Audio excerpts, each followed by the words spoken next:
no sir. The MP don't give a damn.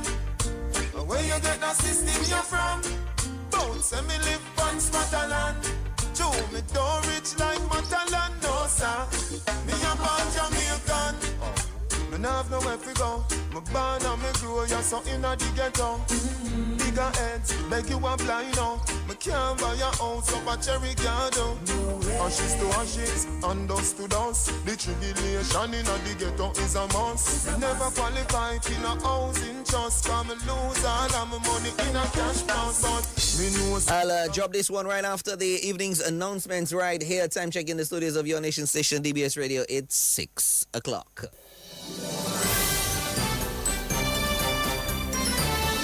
Fair and balanced, unbiased and clear, concise and accurate. This is the DBS Evening News. Here now is your presenter with the headlines. In the headlines, U.S. nationals Jonathan Leher and Robert Snyder have pleaded not guilty to the 2023 murder of Canadian eco-resort owners Daniel Langlois and Dominic Machado. In news from the region, surging oil prices spark protests in Haiti as workers demand salary increases. And internationally, Israel and Lebanon hold first direct talks since 1993. Good evening, I am Leila Langford. Details of the news when I return.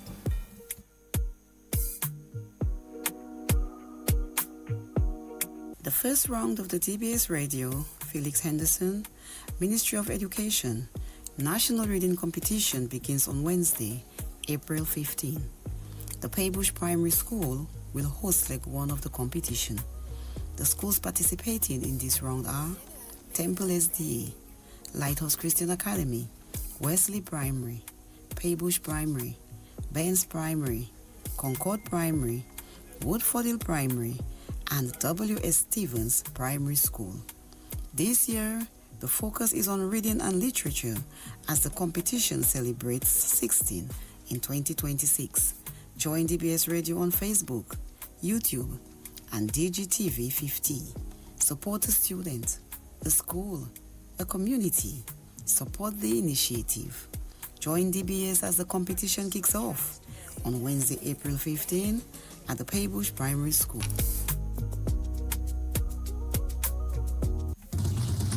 DBS News. Welcome back. U.S. nationals Jonathan Leher and Robert Snyder have pleaded not guilty to the double murder of French-Canadian couple Daniel Langlois and his partner Dominic Machado. The men appeared before the High Court for arraignment this morning, where the indictments were read to them. Ronaldo Luke Pascal reports.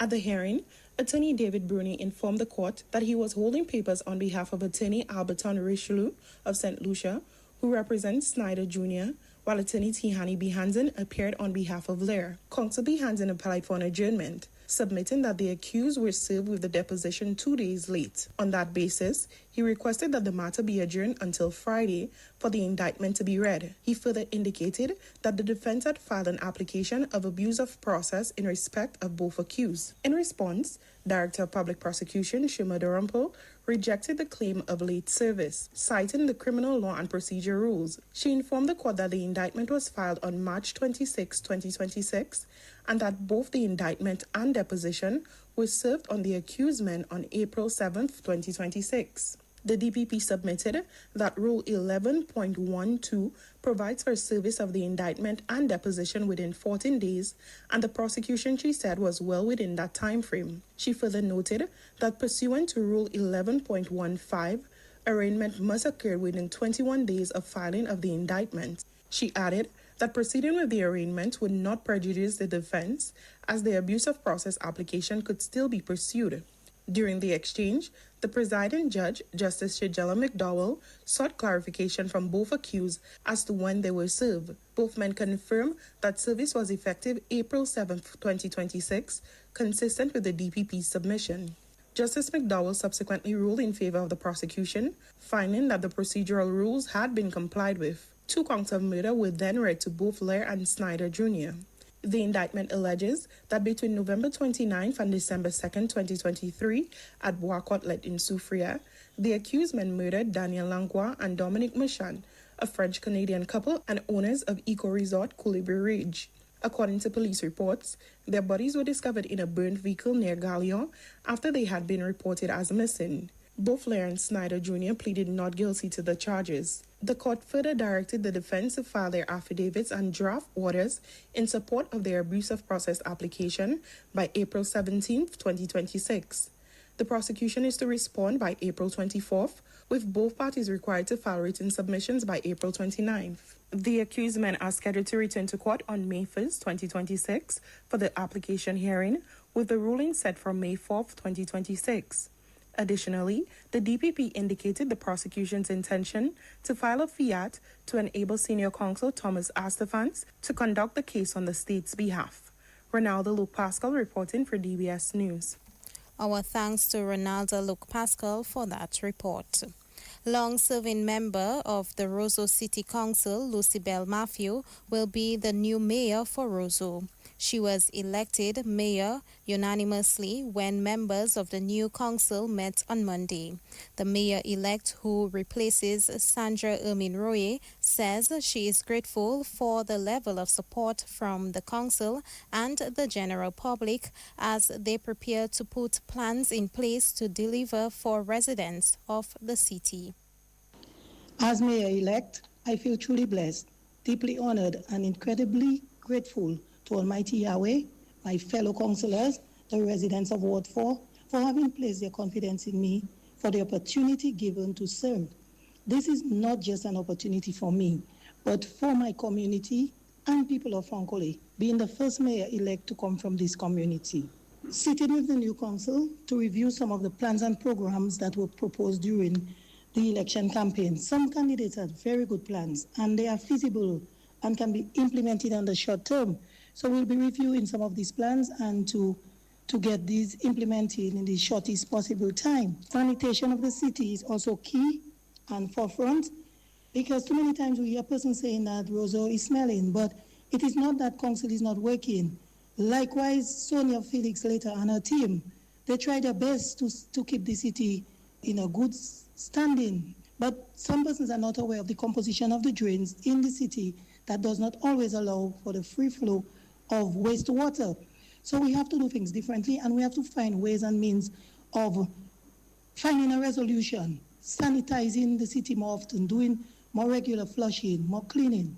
That is going to be forefront, and I know that the team of councillors that are there are all committed to working towards that, because we all campaign on building a cleaner, greener, and safer city. And meantime, 5 candidates have been nominated to join the elected members on the Roseau City Council. The inaugural meeting of the Roseau City Council is set for Monday, April 20th at the Goodwill Parish Hall from 4:30 in the afternoon. The highlight of the ceremony is the swearing of some 13 people who will be charged with the responsibility of governing the affairs of the municipality of Roseau for the next 3 years. And those individuals are elected members Lucibel Matthew, Sherman Boston, Ermin-Royer, Moisha Joseph, Paloma Mack, Kenny John Baptist, Quincy Angol, and Michael Morrow, while the nominated members are Sonia Felix, Batilia Bethel, Kelvin Rule, Samantha Robinson, and Rhoda St. John. Local Government Commissioner Glenroy Toussaint. In other news, 5 schools for the opening round of the DBS Radio Felix Henderson Ministry of Education National Reading Competition. The competition begins at the Paybush Primary School tomorrow afternoon. Coordinator of the event, Ronelia Williams, says DBS is elated to present this year's competition. The Lighthouse Christian Academy, Temple SDA, Benz, W.S. Stevens, and Paybush Primary will be the schools competing in this round. The management and staff of the Dominica Broadcasting Corporation and the Reading Competition Committee urge everyone to tune in on all DBS radio frequencies on our Facebook page, YouTube channel, and DGTV 50 to witness our future scholars showcase their talents. The competition begins at 2:30 p.m. at the Paybush Primary School. The journey over the next 7 weeks is going to be exciting, rewarding, and most importantly, educational for all. Remember, reading is winning. Coordinator of the National Reading Competition, Ronelia Williams. Minister of State in the Ministry of Agriculture, Fisheries and Blue and Green Economy, Julian Defoe, says the Seamoss industry holds tremendous promise for Dominica. His comments came this morning as a 3-day workshop of the OECS on capacity building to support the Seamoss industry in Dominica opened at the Fisheries Complex in Roseau this morning. I extend warm greetings to all of the Seamoss stakeholders and partners who are here. Your presence here today reflects a shared vision to build a strong, sustainable, and competitive Seamoss industry that can contribute meaningfully to our national development.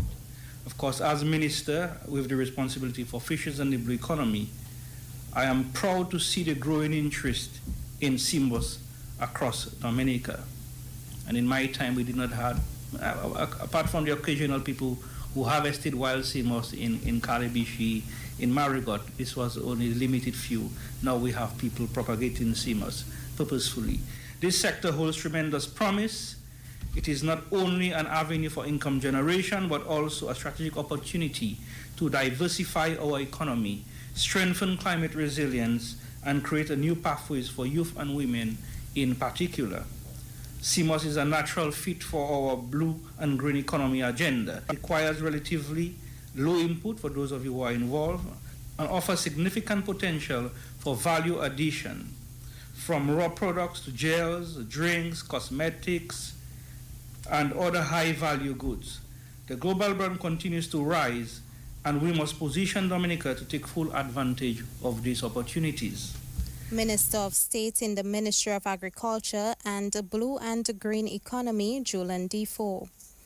A new debate champion has been crowned. Wesley High School, making it to the finals for the first time, triumphed over the Dominica Grammar School to win the 2026 Inter-Secondary Schools Debating Competition.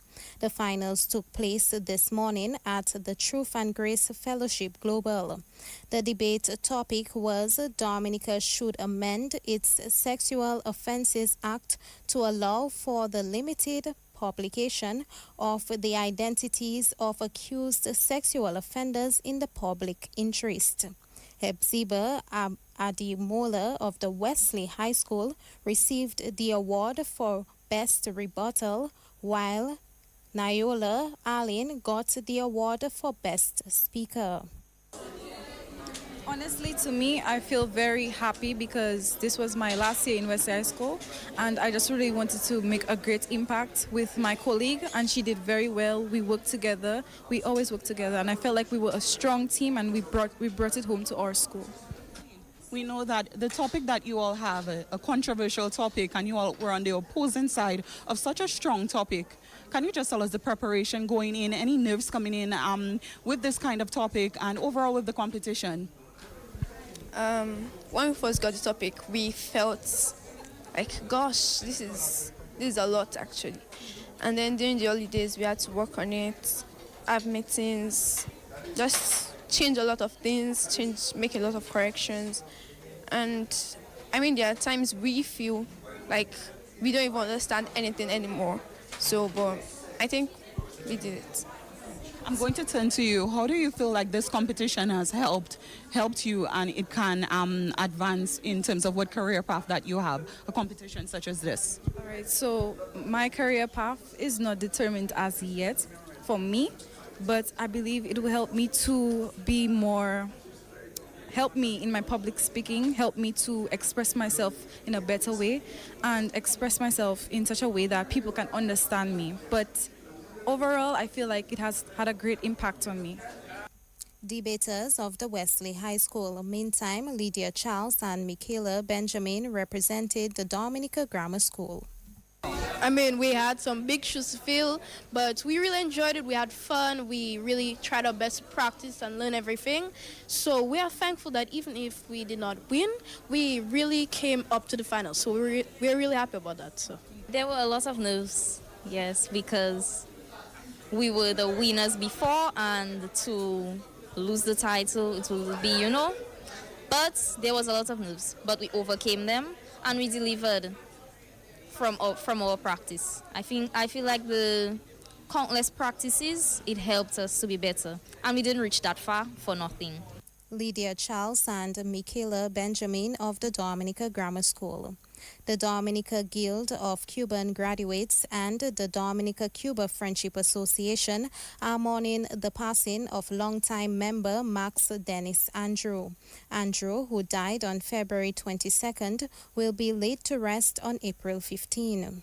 Born November 12, 1957, he grew up in Woodford Hill as a quiet, thoughtful, empathetic, and disciplined young man. His academic brilliance was manifested from primary in Woodford Hill to Dominica Grammar School, DGS, where he obtained 8 O-levels, then to Sifukol or Sixth Form College, where he graduated with 3 A-levels. In 1979, he made history by being part of the pioneering group of 11 brave young students who went to Cuba to study for the first time. This move allowed hundreds of students subsequently to go to Cuba to study. His passion for learning led him to England, where he did a master's in education, and during his career he also pursued various other professional degrees. He acted principal at Wesley High School and Nehemiah Comprehensive School. In 1996, he was appointed senior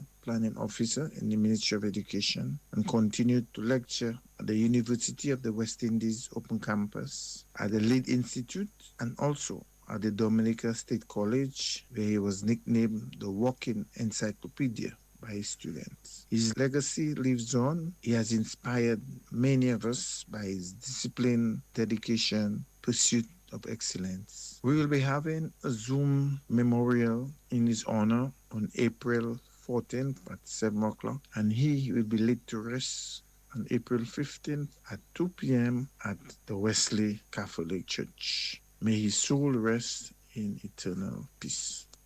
Cuban graduate Dr. Damian Dublin. That's the National Focus, Regional and International Developments up next.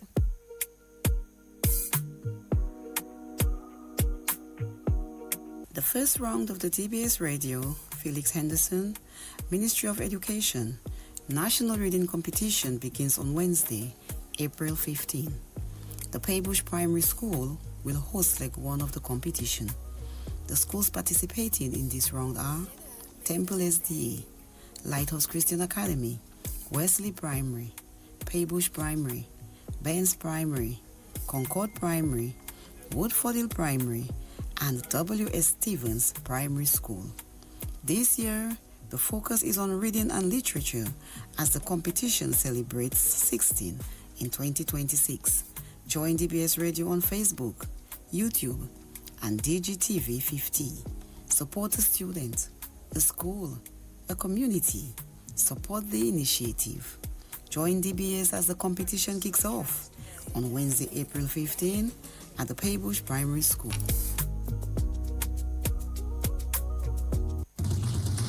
DBS News. In news from the region, more than 1,000 workers organized a protest in Haiti's capital to demand a higher minimum wage as the conflict in Iran deepens, driving up oil prices. Workers at the state-owned industrial park informally gathered outside its gates in Port-au-Prince and shouted, "When we are hungry, we do not mess around." Employees noted that they haven't had a raise since 2023 and that they can no longer afford basic goods given that Haiti's government increased diesel prices by 37% and gasoline prices by 29% earlier this month.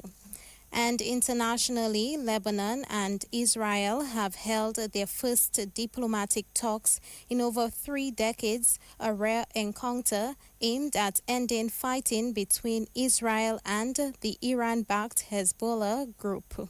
U.S. Secretary of State Marco Rubio said it was a historic opportunity to end Hezbollah's influence. A U.S. statement said the two sides had discussed holding direct negotiations at a time and place to be determined. Israel said it wanted to disarm all non-state terror groups, while Lebanon called for a ceasefire and measures to address its humanitarian crisis. The two countries did not have diplomatic relations, and the last direct high-level talks between them took place in 1993. That's news, the DBS Evening Sports Report. Up next with Alian Christopher. Covering the nation and beyond, DBS Sports Report.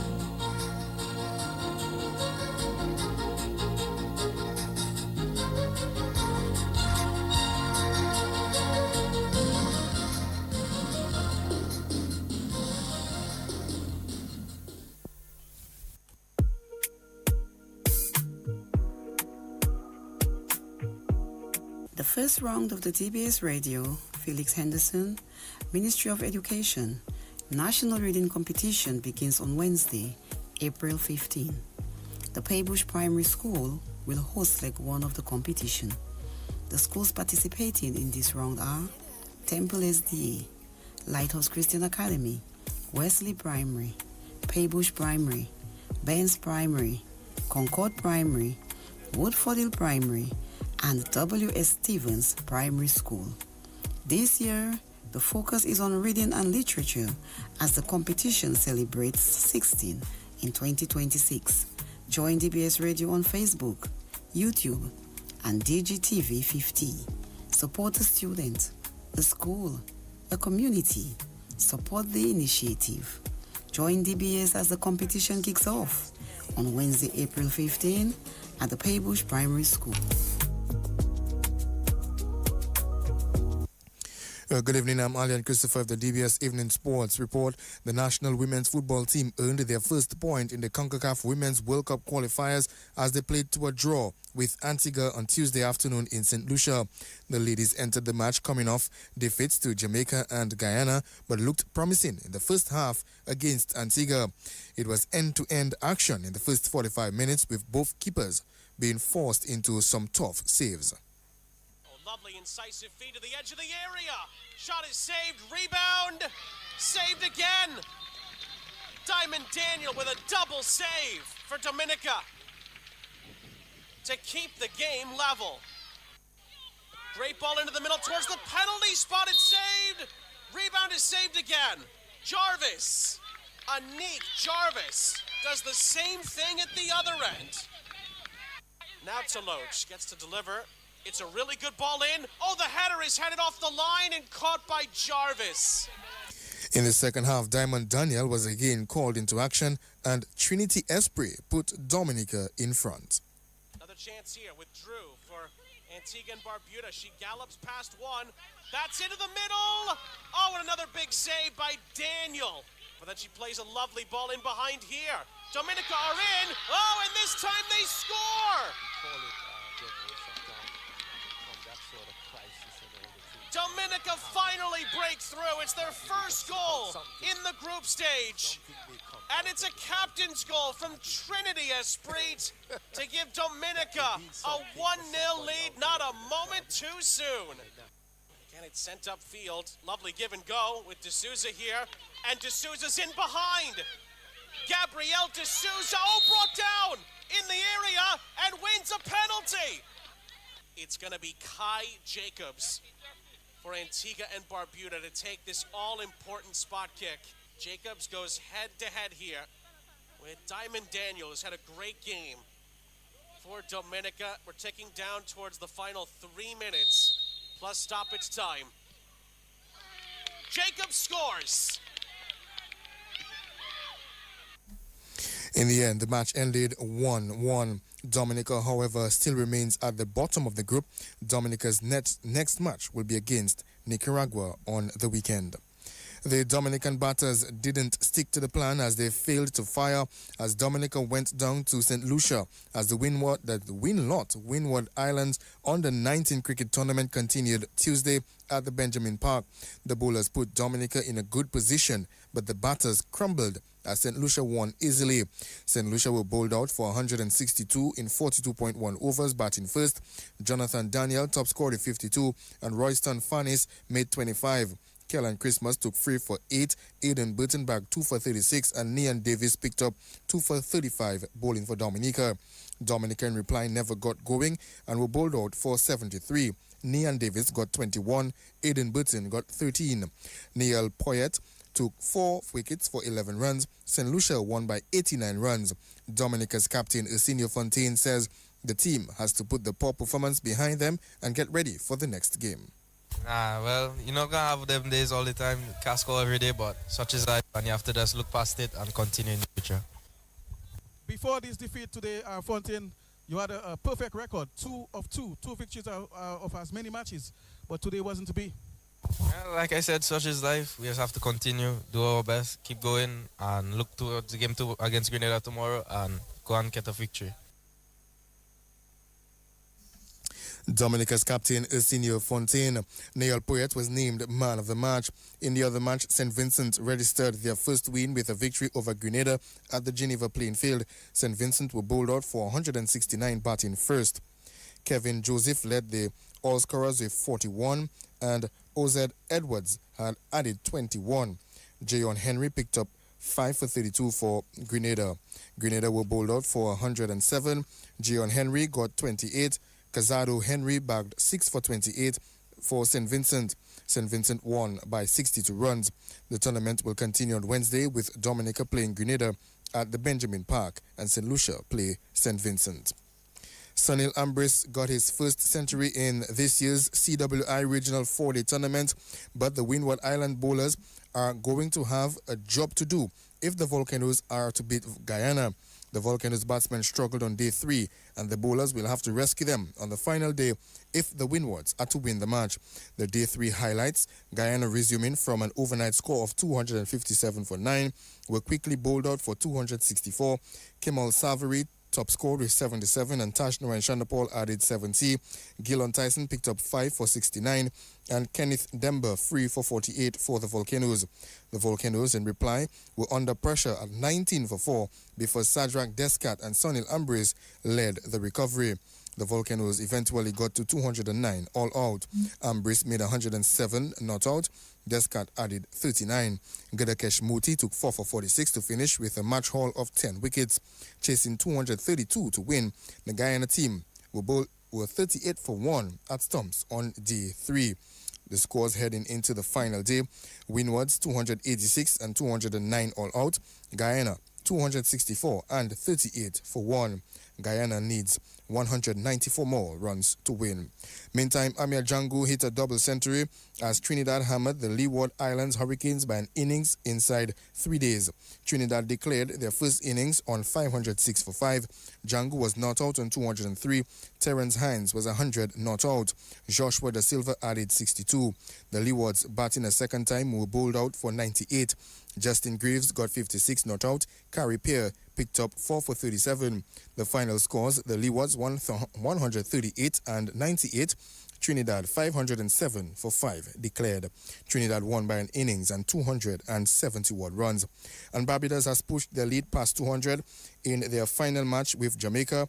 Jamaica put up a good fight in their first innings and were bowled out for 342 in response to Barbados' first innings total of 348.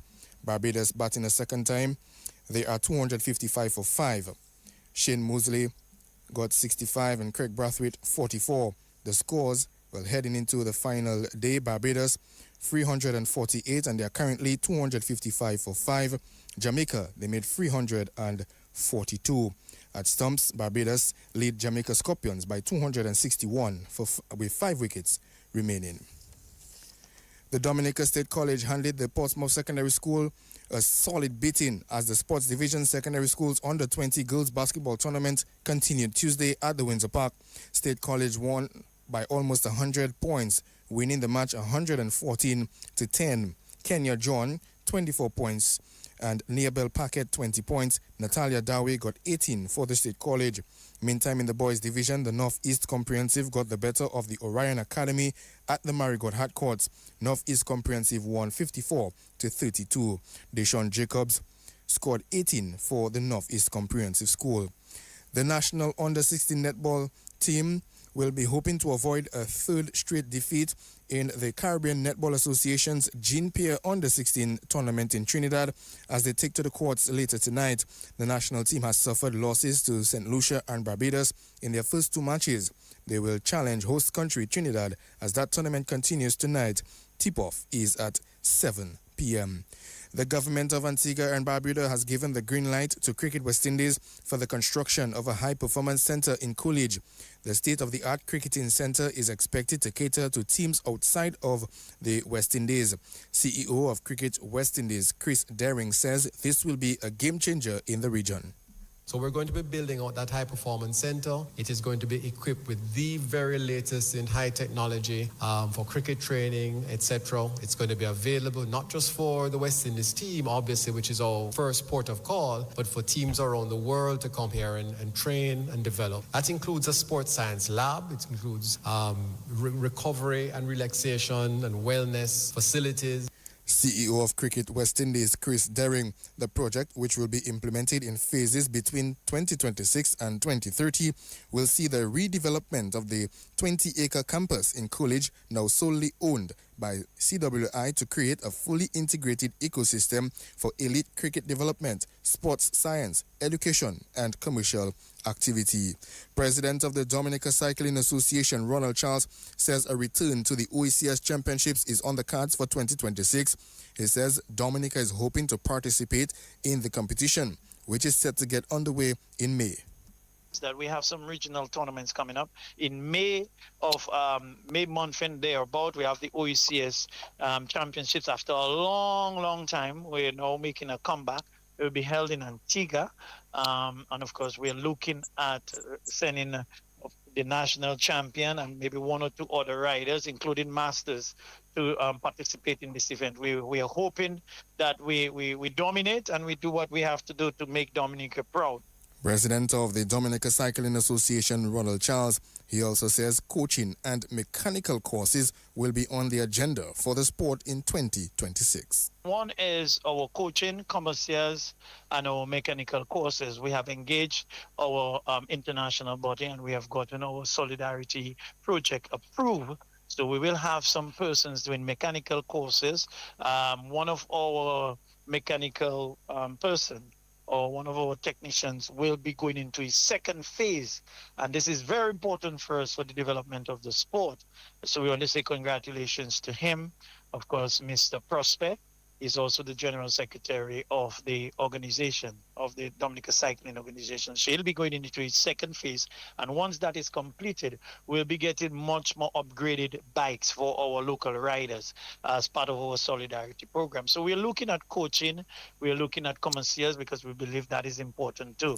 President of the Dominica Cycling Association, Ronald Charles. Well, that's a wrap on this evening's Sport Report. I've been the presenter of the Sports Report this evening, Alian Christopher. On behalf of the entire News and Sports Department and our links person, Joseph Fadul, we're saying good evening. DBS Radio gives you top quality service over any other for live streaming of funerals. Call us today at 448-3282.